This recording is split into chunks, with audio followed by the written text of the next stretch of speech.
So good afternoon, everybody, at least from Tanzania. Maybe some other areas could be morning, but yes, good afternoon from here. So we are going to have the panel discussion. My name is Colin Gumbo. I am the country manager for African Clean Energy Technical Assistance Facility, overseeing Tanzania and Rwanda. And our topic for discussion today is how to attract investment on solar appliances that are related to agriculture. And we're going to have some, experience from the ground, from Uganda, but also from Tanzania. So without wasting time, because we're going to have the speakers that I've spoken about, let's go around for the speakers to introduce themselves, and then we continue from there. So maybe we start with David, please. Hello, good afternoon, everyone. I'm David Muonge from Uganda. I'm the Deputy Executive Director for New Cafe, which is a coffee farmers organization, and nice to be here and contribute some of the experience that we have, but also to learn from others that have used solar energy in agriculture. Thank you. Thanks, David. Thanks, David. Let us now go to Dick. Dick Kamuganga, please.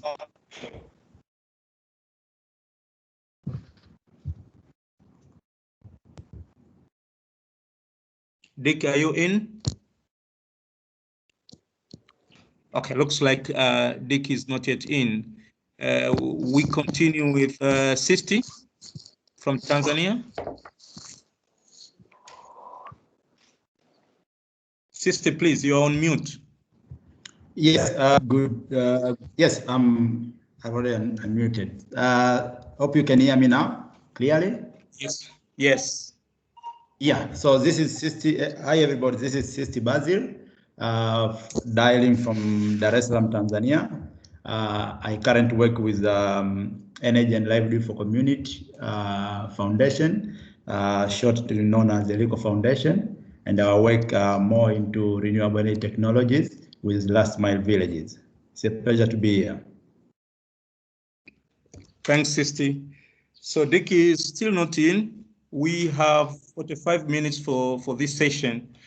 Now, the way this session is going to be structured is we've planned that we start with, I would say, an introductory note or an introductory presentation from Sisti, where we're going to appreciate, because we're talking about agriculture, we're going to appreciate different solar technologies that are being adopted in agriculture.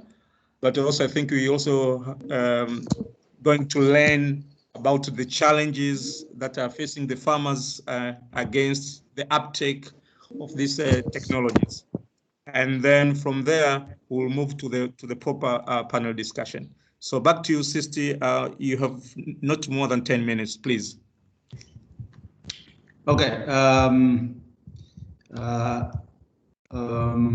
Hope you can see my slide. Yes. Thank you. So as I said, I am Sisti Basil, currently working as the Energizing Director with the LICO Foundation. And I just wanted to take you through what we have been doing on the ground here in Tanzania, especially on the technologies relating to renewable energy, mostly solar powered technologies.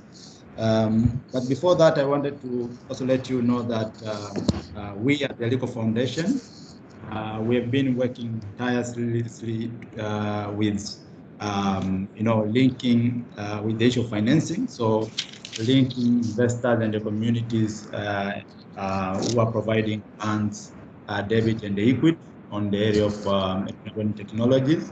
So not just on agriculture, but also on the other productive use of energy technologies. We work on innovation, as I'll tell you, innovation in terms of what type of technology we want to use. We do reverse engineering technologies to some of the equipments which we think are more consuming more energy.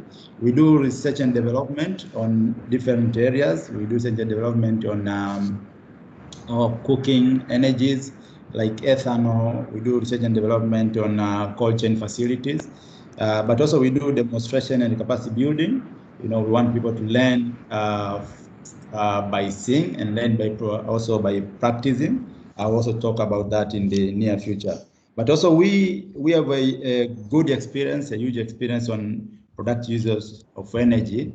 And whenever we do studies, whenever we do projects, then our messages are available either online or through our workshops to people so that they can also learn either what we are doing in Tanzania and what that can be also implemented in other countries.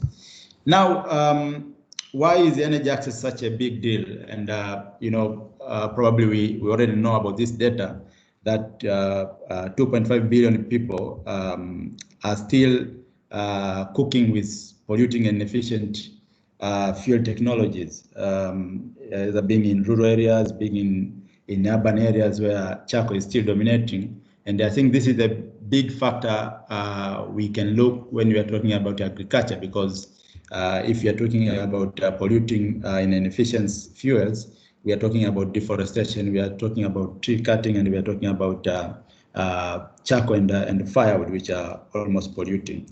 And then in Tanzania, for instance, some of this data were given by the previous speakers, especially Karin, that we are now in 78% of energy access. So you have to note that I'm using the word access, not connection.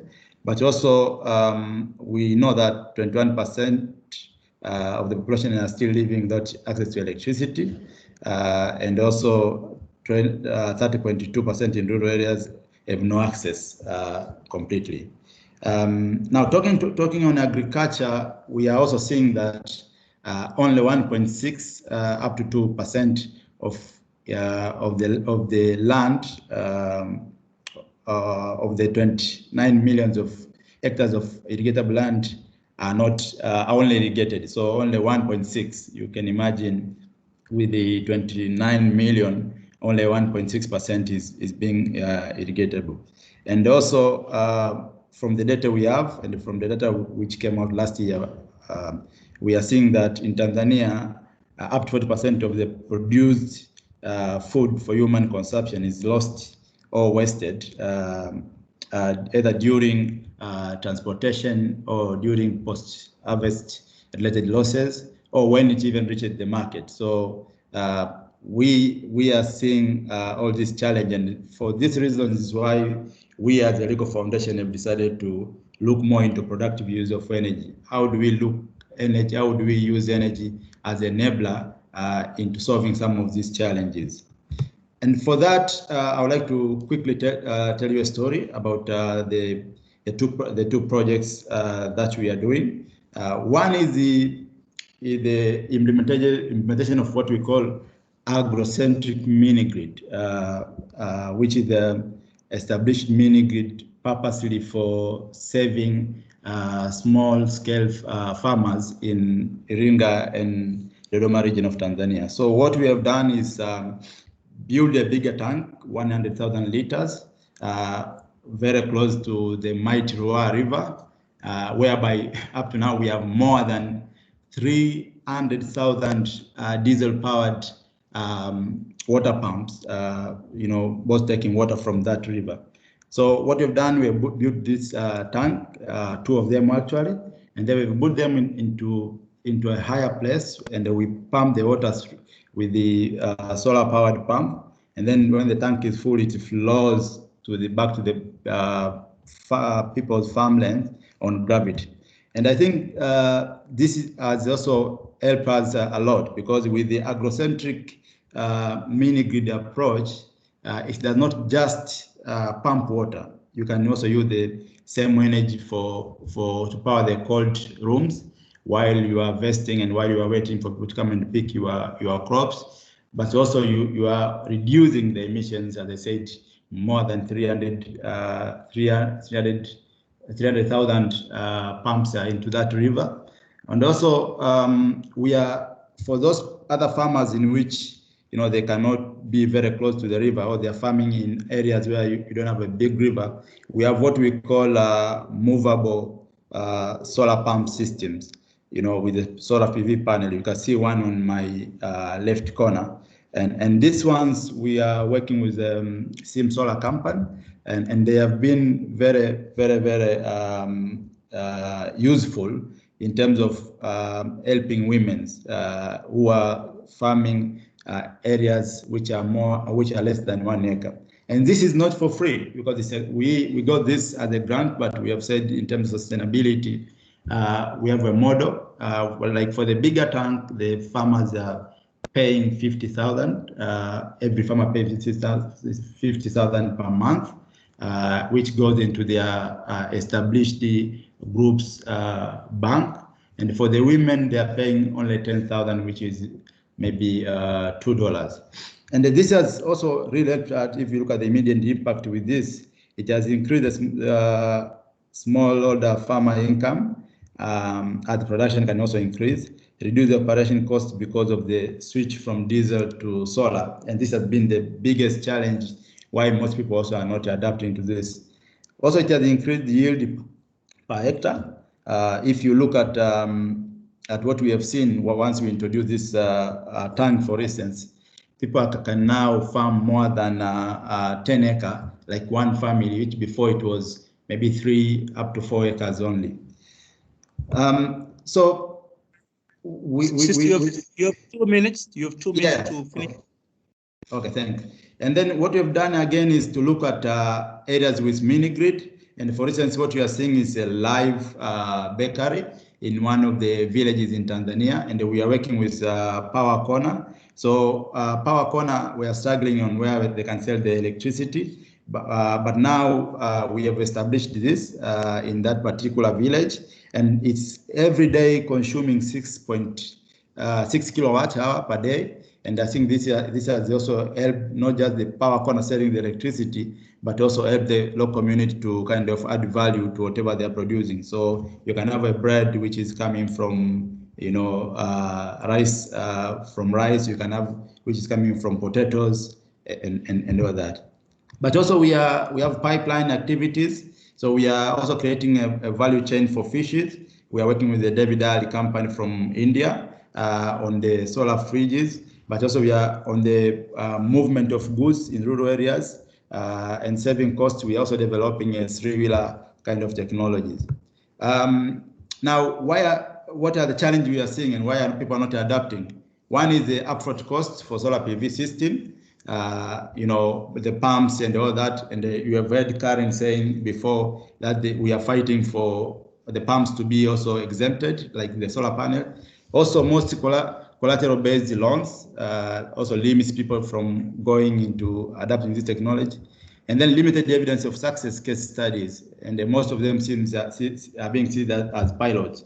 So most of these solar using technologies either donor-funded project and all that. So when the project ends, it becomes a problem.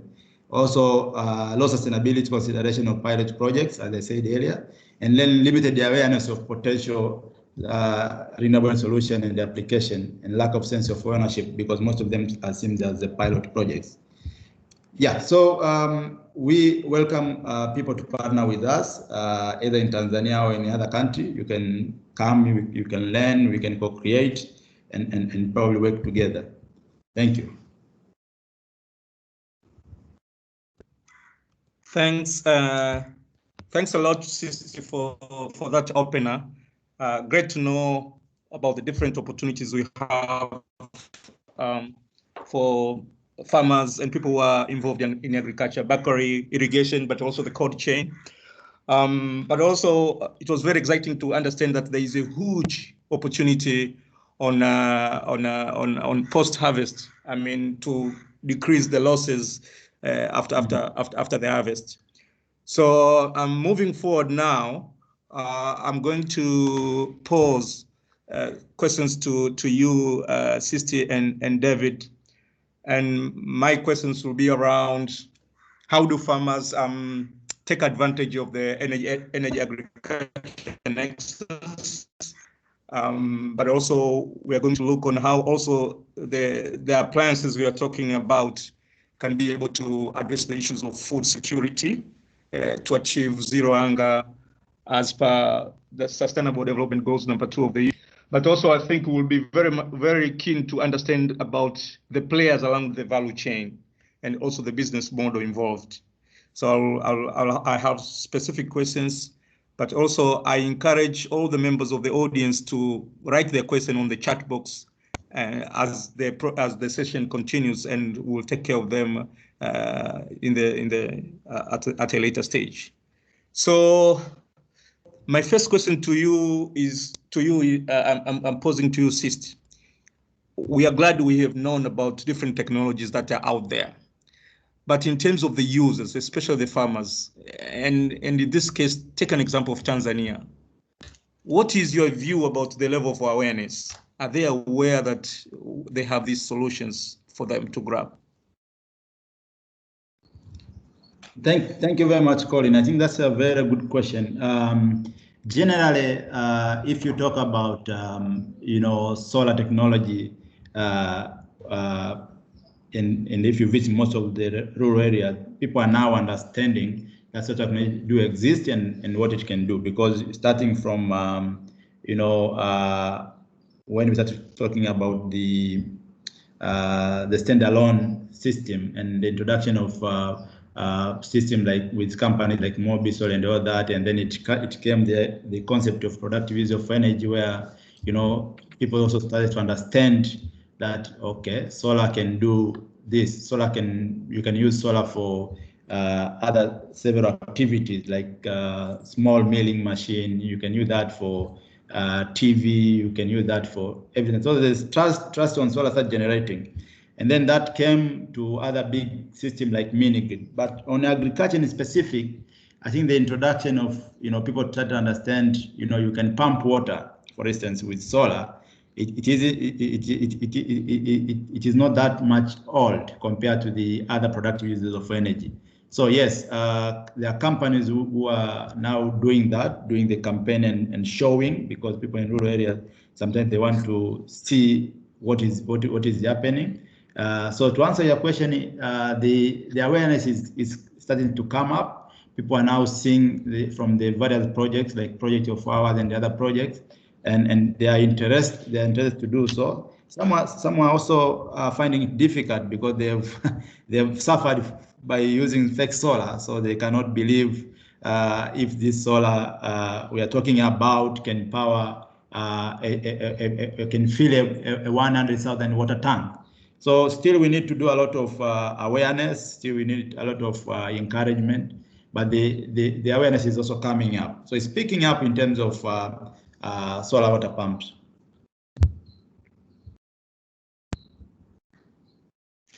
Thanks, Sister. Looks like irrigation is a big thing out there for agriculture. So maybe now I move to David. So David, looking at from your experience from Uganda, I know you're dealing with the coffee farmers, right? Yeah. So I want to know your experience around how have the solar energy have been able to improve the income of the farmers. Thank you very much. We deal with the coffee farmers, and from the coffee farmer perspective, we have had stand-alone solutions of solar, initially being more popular with the irrigation.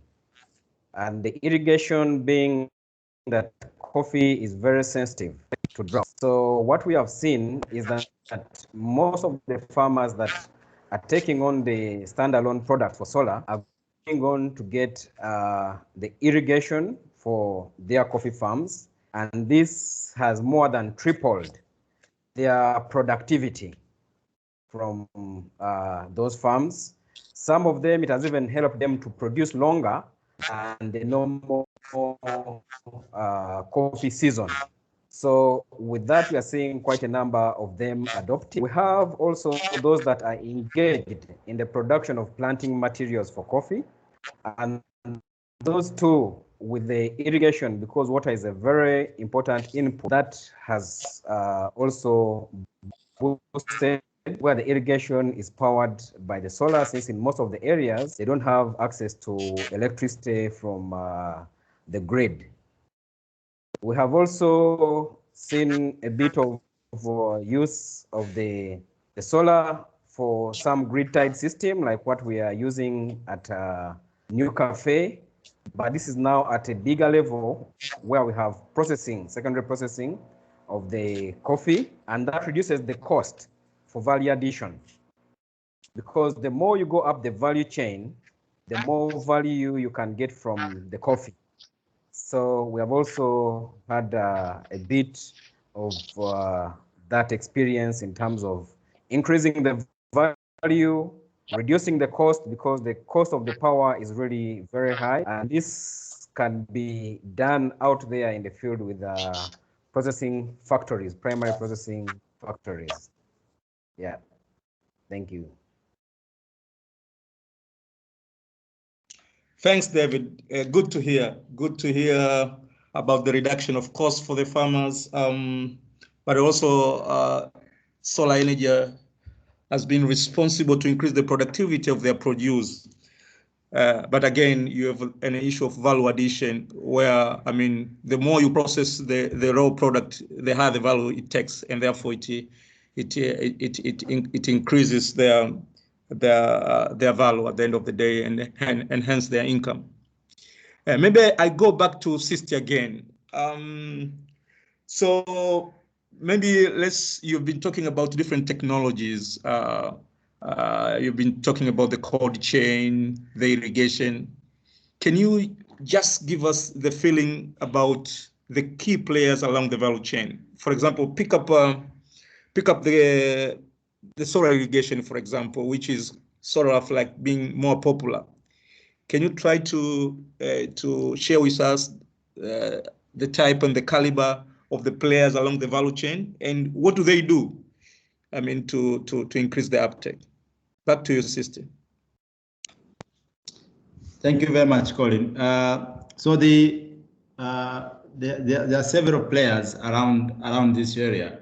You have players who are looking into policies, and you have like the Ministry of Agriculture, and they have the policies, and now they are also recognizing the role of irrigation in general, but also irrigation, solar-powered irrigation into this. And then you have players like Tanzania Renewable Energy Association, and also they've been recently working with the Energy Transition Facility from the Netherlands to push the government in terms of policy, saying the government, you guys, you have exemption on the panel, but then you do not have exemption on the pipes. You don't have exemption on the pump itself, and that is for obvious reason, because the pumps which are being used can also be used for other activities. So business people can play with that. So we are trying, the TAREA and we as TAREA members, we are trying to see what can be done. And then you have big farmers who also have these technologies. And then you have players like program like the USAID program on agriculture in Iringa. They are also talking more than that. And then you have the companies, several of them. So if I have to mention a company, but you have all these companies like the power providers. You have a company like Ensol. You have a company like SimSolar. Several of them whom are either selling the system at a different kind of models, and much of what is known is that as much as people cannot pay the upfront costs, there are companies which are also doing lending of the system with an upfront cost. Companies like SimSolar who are working here. So it's a sector which does not also involve one particular sort of stakeholders. It's a cross-cutting, and then it also needs a lot of collaboration. But from what we are seeing so much now is there are also so much companies which are also generating interest on this particular area. Also, you have to understand it's not just not on agriculture. Like there's a huge World Bank project which also happened here in Tanzania, and that was on solar water pumps, but that was for domestic water. So solar also goes into not just into agriculture, but also into domestic water. And if it goes into domestic water, then there's also value addition on some of the farm produce which are being produced. I don't know if I've cut your question very well. Yeah. I think it's okay. It's okay. So we know that there are various players along the value chain, and each contribute towards the growth of this very exciting niche. The policymakers to do with the enabling environment, but also you've got the industrial association. I believe it's all about representing the private sector, the companies involved, the farmers themselves as users of the appliances, and of course the solar companies. In this case, I think they are more productive use enterprises. So thanks. We have a couple of the players who all need to play their part so that this niche should be growing up. So maybe I go back to David from Uganda. Another question from me is, because our topic today is all around investment. How can we attract the investment? So the question to you is, and I think you could pick an example of the coffee industry you are in.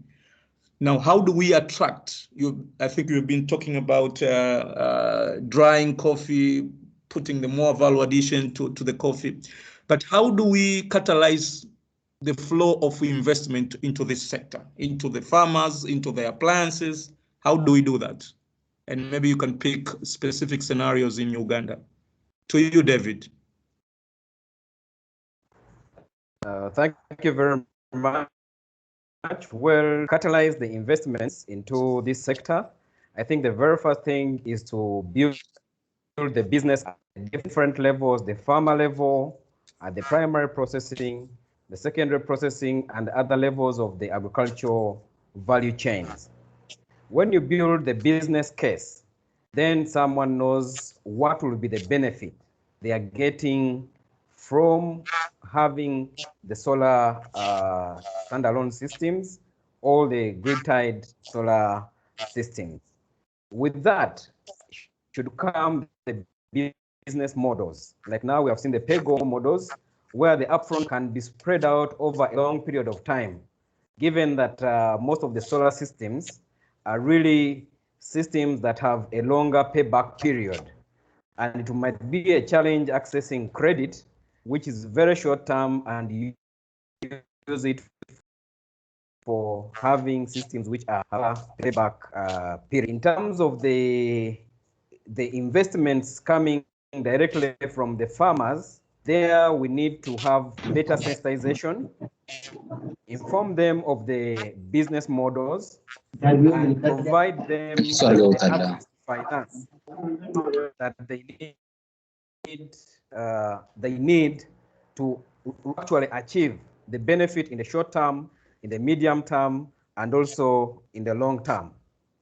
That goes without saying that there's a role for the public sector in incentivizing the investment, even at the farmer level, not only, let's say, with the processors, all the other actors along the value chain. That the incentives can be along the taxes, can be along the time that is given to financiers that are really investing in the mini off-grid systems of the solar, where it is quite sizable, so that they can achieve the cash flows that are needed to make some payback. And in cases where we have had exposure exposure. For example, we have had some investors visiting some of the coffee processing facilities which have solar. They have appreciated the complexity and the ease of the system. The complexity is mainly in the design and the pre-planning. But once the installation happens and the investor can appreciate that this is a system which is simple, easy to operate, then they can easily invest in such systems. So really it is a combined effort from the various actors, the farmers, the investors in the primary processing, or secondary processing, but also the public sector. Thank you. Thanks, David. Thanks, David. That has been very, very good. I'm glad again the topic of PAYGO and the incentive has come up again, because these are the kind of issues that we speak a lot on solar home system. But looks like even in the agricultural solar appliances, PAYGO plays a great role, and incentives as well to make the products cheaper. But I think we also got to appreciate that the awareness and the demonstration of the technology, so that the farmers can be can have the confidence of the appliances is also key here. I mean, for them to invest, to make the decision. Again, because the credit you've said looks like to be difficult, then I think the farmers, as you said, need to be aware of different options of business models available out there, so that they can make an informed decision. Thanks a lot, David. Now back to you, Sisti. I think David was talking more from the farmer's side. Now, Sister, you are in an NGO. You've spoken to us about all these projects that you are undertaking, and you are serving the community. Where do you get the financing, and how do you make such investments sustainable? To you, Sister. Yeah, thank you very much. Yeah, so as you know, NGO by law supposed to be non-for-profit. So our funding comes from different sources, different funders. With the project I've been telling you in Iringa and Dodoma, the funding has been coming from an organization called Mott Foundation, Charles Stewart Mott Foundation. But also we also doing projects in which we are not receiving monetary funding. Like we have a project which will be starting next month, which is the project on cooling facilities. We'll be installing 48 deep fridges around all the water bodies in Tanzania to help women who are selling fish on the markets to store their fish, because apparently the way it is now, it says that you sell fast and sometimes at a cheaper price, or you wait and then your fishes are spoiled. So with that project, for instance, we are partnered with a company from India, Davidal. They are providing the fridge, and we are providing the supplying activity in Tanzania, the monitoring and evaluation. But then that comes with a model. So sustainability for us is we are not giving anything for free. If you visit like the big market here in Dar es Salaam, it says that if they want to store fish, they will buy ice blocks, and that ice block costs them money. So we are giving them fridge at a subsidized rate, which then enable us to collect the money and use that money for either repair or for buying other more fridges for other areas. But also, what we have also learned that there are people, especially it's either farmers or it's either business people along this agricultural value chain, whom have money. It's not like they don't have money. They have money, but they are worried into the new technologies we want to introduce to them. So if you have a 3-month kind of trial program with them, they can easily adapt to that. So sometimes you don't need to look for funding to do that, because if you give them the guarantee that this will be working, it's you to talk with the supplier and the supplier connect with them. So and also we are now talking with the microfinance institution and banks, to kind of look at this area, because it's an area which they think it has a lot of risk, but if it's well done, the risk is also being reduced. So can microfinance institution provide loans which do not require a huge amount of collateral, or could the crops grown be the collateral? And that's the discussion which we are also having, because also that brings the sustainability. If it's going into a loan, then the farmer or the businessman understand, I'm putting myself into a loan, then I have to be very straight on with what I'm doing. So these are some of the stuff we are doing. But also, if you look at the general funding environment now, globally, it's now COVID mostly, but also, we are seeing the solar water pump for agriculture, being given a lot of money, because it has several other impacts. Because if you have good harvest, then you have good health, you have good money coming into that, and if you are using clean technology, then you are saving the world. So it also touches the goals which are aiming at protecting our world. Thanks, Sisti, for the information you've shared with us. Glad to know about MFI, especially in Tanzania. Where some of us may know that there have been for MFI to engage in solar, specifically in solar system and solar lanterns. Now that you are mentioning that they're taking interest on the a bit larger appliances, solar powered appliances in agriculture, that's very interesting. But also, I'm interested to hear about matchmaking. Looks like you're doing a great job in trying to connect the farmers with the suppliers, which is very, very good. Now, before I move to the audience, to the larger audience, I throw out an open question to either you, Sisti, or to David. Let's talk a bit about Sustainable Development Goal number 2 for the UN, which is to end hunger and to improve food security. What is your opinion? The role of solar energy has been to improve food security in our continent, and also to eradicate poverty. What do you say about that? You say that of you, either David or Sisti, please.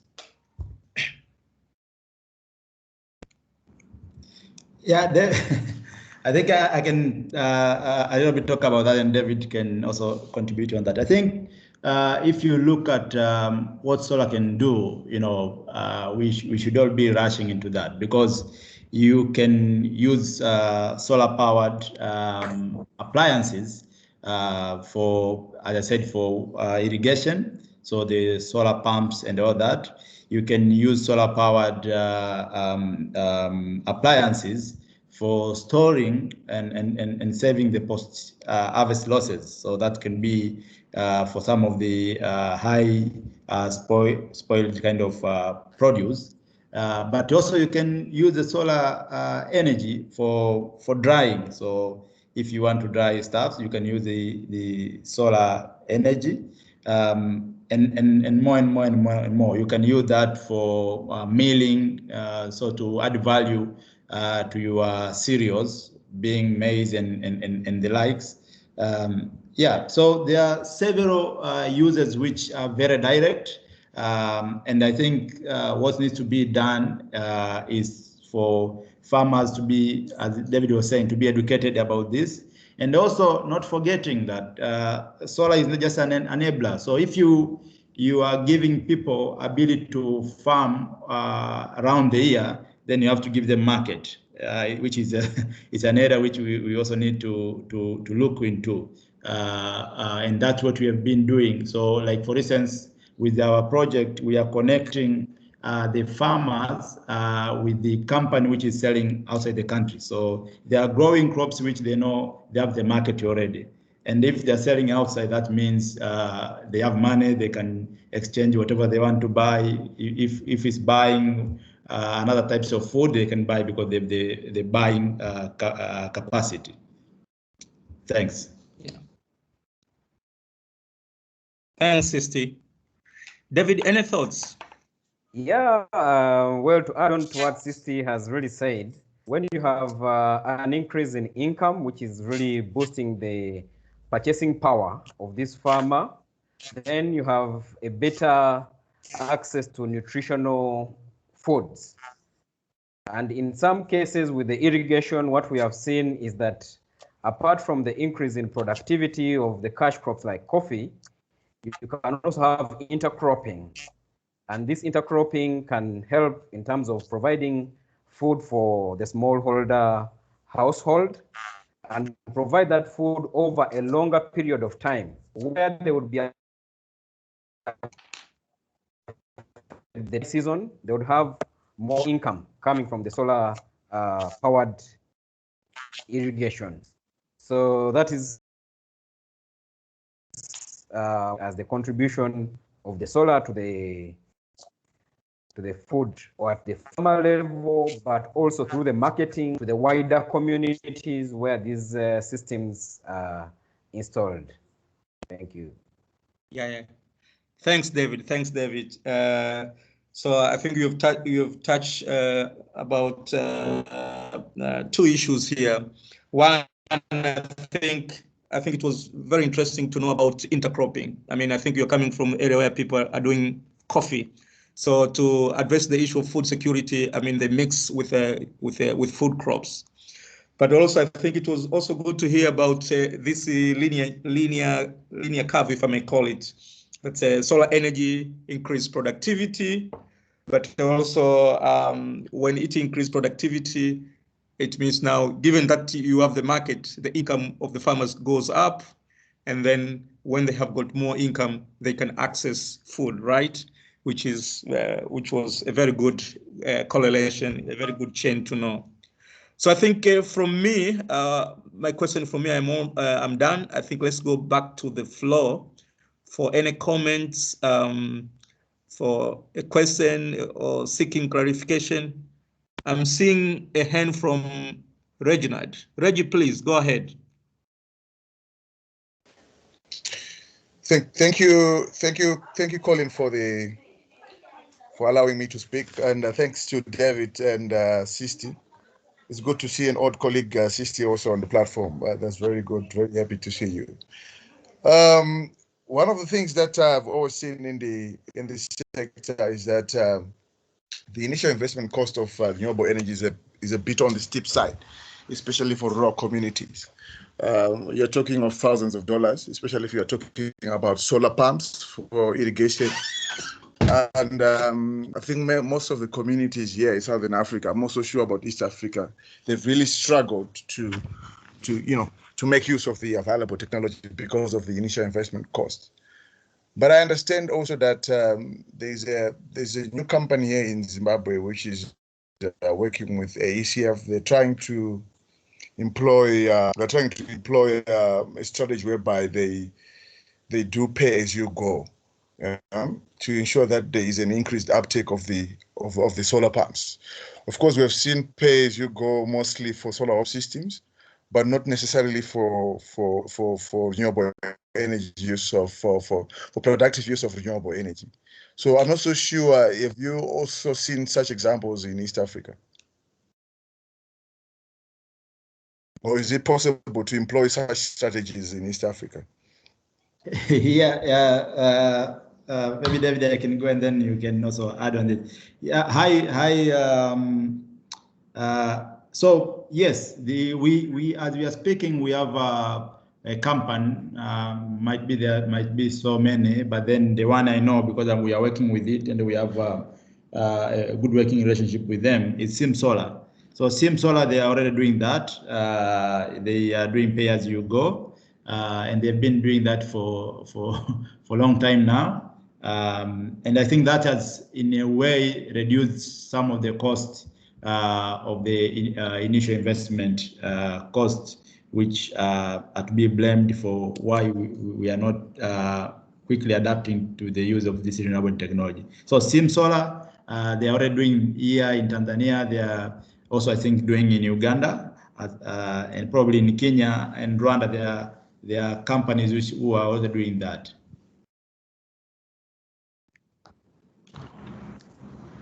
Well, I think Sister has really put it right. We have also a strategic partnership with Sim Solar, and also using the same pay-as-you-go mechanism, which reduces the real impact of that initial high cost on the farmer, and allows for quicker adoption. So we believe as more service providers do this, then we will have better uptake and overcome the initial cost barrier use of solar.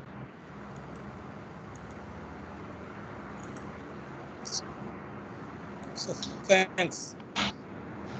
The background now somewhere. Please mute yourself.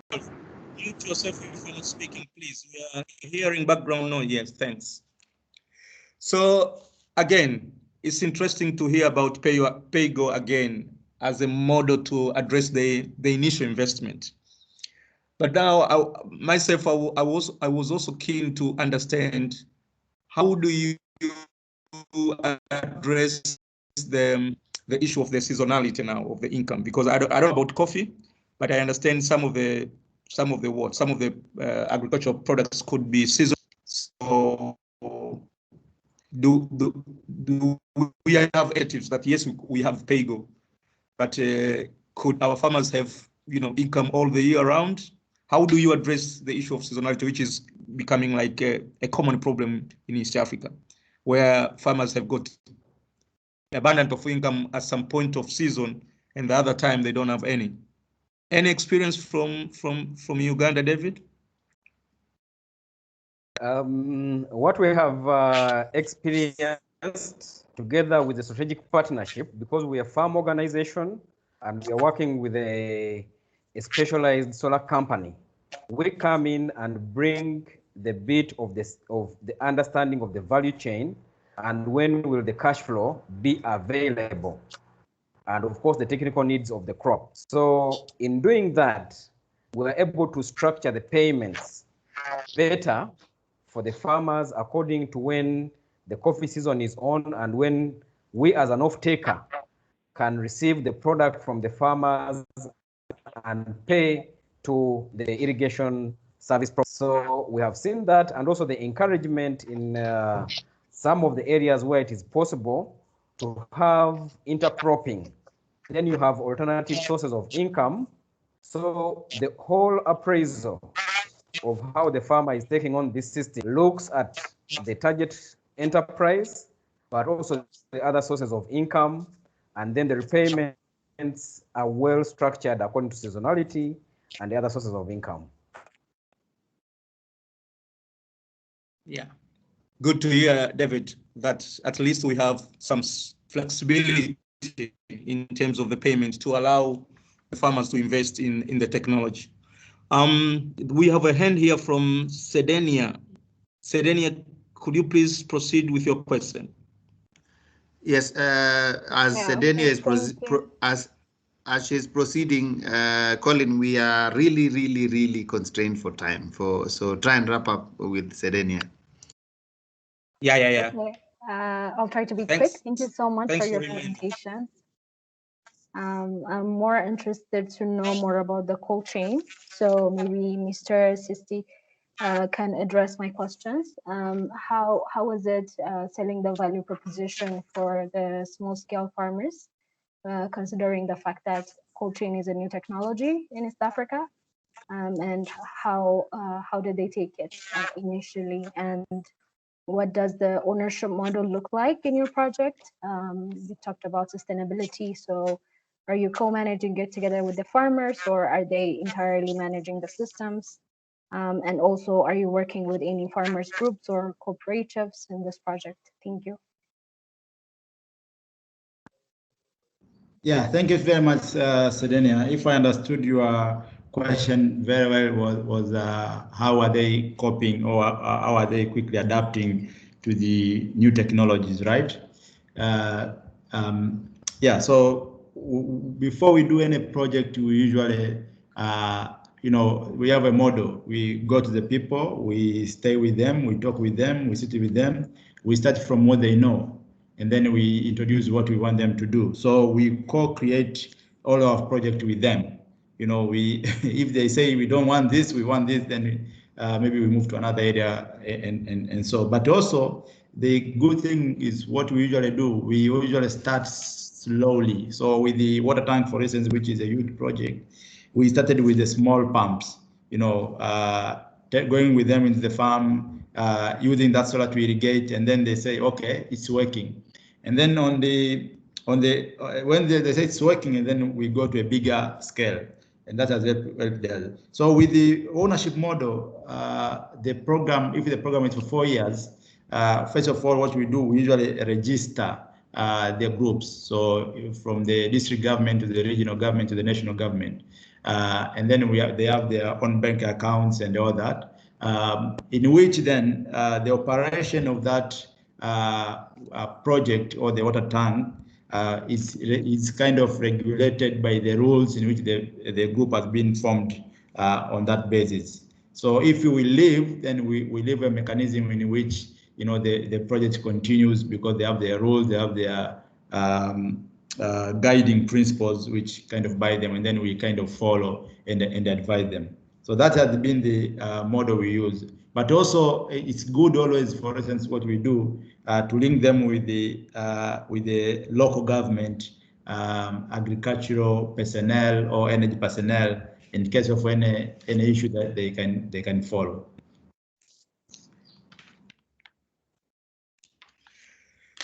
Thanks, everybody. It has been an amazing session. I think we're coming to an end, and thanks, David, for your insights. Sisti, it has been incredible to have you around.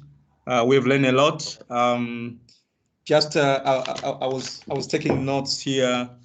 Probably these are things that should be food for thought going forward. But I think we've learned about the involvement of PAYGO to address the issue of initial investment on the technology, but we've learned about the opportunity in East Africa.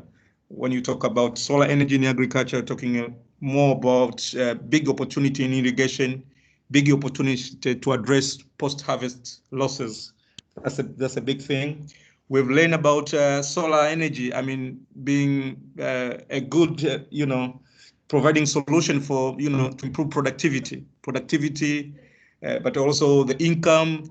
And again, when farmers have got income, they can improve their, their nutrition, which was very, very, very, very good. But again, we have learned about MFI. I think credit is a problem to the farmers. From the form of financial institutions, we know PAYGO has played a big role, but also slowly MFI are coming up to be involved. Colin, yes. Colin? Yes. You are doing what we're supposed to be doing on the other side. So you are supposed to give the brief to everybody else. So let's go back to the main meeting and then have the brief for everyone else, please. Thanks for the heads up. Guys, it has been good to have you around. Thanks a lot. See you next time. Thank you too. Thank you.